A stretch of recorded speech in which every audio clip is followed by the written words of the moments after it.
Hey guys, what's up? Hey guys, what is up? Sorry, can't do it. Thank you. I have finally reached 500 subscribers and I am absolutely astounded. My name's Jono, welcome to the channel. Thank you everyone. Going to look at another point and shoot camera this time, and in fact this is the only Konica I own. This is the Konica C35 EF3. So let's waste no more time.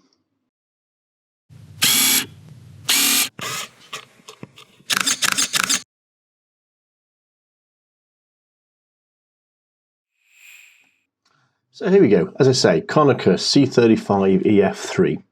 The C35 model was initially released in 1968, and it was a rangefinder camera. And then from 68 until 1984, they brought out several different iterations. It changed from a rangefinder to zone focus and several models of that. Then there was an autofocus model, and there was also some fixed focus ones. But this is the EF3, which was the last of the zone focus models, and it was produced in 1981. Regular viewers, or indeed photographers amongst you, will understand what I mean by zone focus, but I will explain a bit more when I get to it. As I said in the intro, this is the only Konica camera I own so far, and not because there's anything wrong with Konica particularly. It's just they don't come up very often. They're I don't know whether it's just they didn't last very long or just that people aren't selling them, but you don't see as many as you do other brands such as Canon or Pentax, etc. So as I said, only made for a short time from April 81 until December of the same year. So not too many around, you think, but it did actually produce quite a few. It's an automatic exposure camera. So basically no need to worry about exposure settings. It meters them for you and sets the shutter speed, etc. For you. All you have to worry about is whether or not you've got batteries in for the flash, and whether or not obviously the shot that you're trying to get is in focus. So let me take you through it. If we go around to the back first of all, we have from left to right, we have a little light here to indicate that the flash is fully charged and ready to use. We have our viewfinder window with small parallax lines in there as well. If you don't know what I mean by parallax, I'll leave a link to a video that I made earlier about that. We've got a little red light here that will illuminate if the camera detects that the shot is too dark and will be underexposed, and possibly you can combat that by using a flash, or it might just be too dark, but it's a warning light for you anyway. I have a switch down here to open the back, so you just basically pull that down, back pops open, and as you can see we have a setup for 35mm film, hence the term C35 obviously. You may have noticed this thing at the bottom here, but I'll come back to that because that is unusual. I haven't seen that on any other model of camera as far as I'm aware. But for now, let's just close the back. On top then, we have our shutter release button, a count indicator for how many shots you've taken, what frame you're on, and obviously we've got our wind on crank here to wind the film on. We go around to the front. There is an attachment for a camera strap, which I don't currently have. Lens, which I'll come back to in a moment. And we also have the operation for the flash. The flash is here, it's built in, but it's not turned on. Basically what you need to do is push that, flash pops up and will charge automatically, and as I say, the light on the back will illuminate to say that it's ready to use. We can just push it down if we're not using it. Obviously we've got the front of the viewfinder here as well. Here we've got a little S lever, which is the self timer. So once the film is wound on ready, we lift this switch and press the shutter, you'll see that the button starts to flash, sorry, the light starts to flash rather, giving you about 12 seconds of self-timer before eventually the shutter should fire. There we go. But obviously to not use it, we just push that back down again. We have our lens here then, which you can probably read is Konica's own brand, the Hexanon lens, 35mm f2.8. Aperture does actually range from f2.8 to f16, but obviously that's looked after automatically by the auto exposure settings of the camera.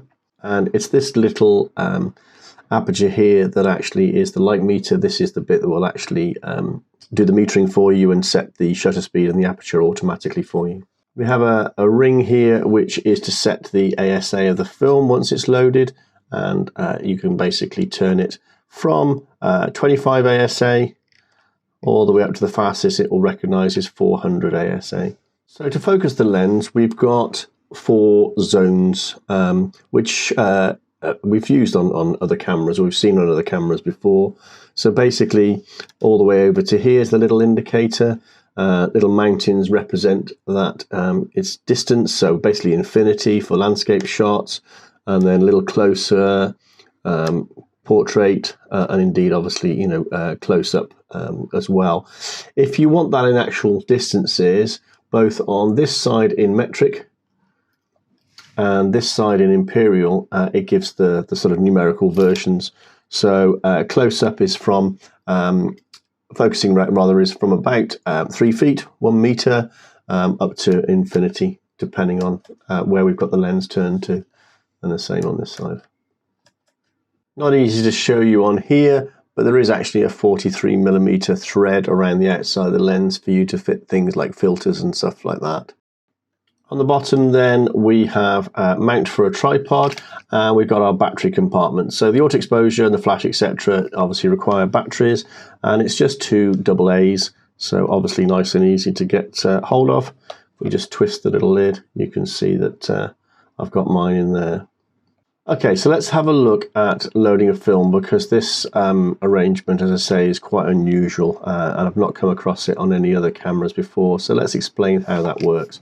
So open up the back first of all, and I'll just get hold of some dummy film here that I can show you how it works. Because I've opened the back, this arrangement has popped down, and so it makes it easier to slot the film in. And this part that would need to be engaged, obviously, is out of the way at the moment. So we can take the leader of the film, bring it over, and just try and insert it into one of the slots. And then just make sure that the film engages, or the sprockets engage in the holes. And we can then just wind on a short distance to make sure it's definitely engaged. Close the back. And as you can see, that lever then engages with the film again. So when we take a shot and wind on until we get to S. Oops. Well, sorry, you can rather get to 1 on the film there. We know the film is engaged. So what about this arrangement here? Well, basically it's the crank handle for winding back. So normally that would be up here on many cameras. For some reason on this model they put it down here, I'm guessing because it makes it for a narrower camera. But basically the way it works is once I've finished shooting, I can then press and hold this little button in here. It looks a bit like a screw, but it's actually the release for the film. This then will pop out, and as you can see it's my crank handle. So I can then just wind the film back. Whoops, wind the film back. We can then open the back. Oop, that was close. And as you say, it drops down again to actually allow the film. Whoops, allow the film to pop out. So yeah, a bit different than most cameras, but once you get the hang of it, not too much of a problem. And like I say, if I close the back, it automatically pops back up in place. So there we go. Konica C35 EF3. They were available in several different colours. Obviously this is black. There was a silver version, red, white, yellow, blue, a sort of metallic blue as well. Unfortunately, they have become a little bit trendy, which has pushed the price up. But you can still get some bargains out there, so I suggest you have a look. I think this camera would be quite a good investment now if you get one in good condition. Simply the fact that not only does it hold its value, but it seems to be on the increase. So if you've got one at home, perhaps dust it off and get out there and use it. So there we go. Hope you enjoyed that. Once again, I'm absolutely blown away by all the subscriptions, all the views, all the likes, the comments. Really, really means the world to me. So thank you so much for getting me to 500. Next up, 1,000, hopefully. Hope you enjoyed the video. Take care of yourselves, and I'll see you again soon.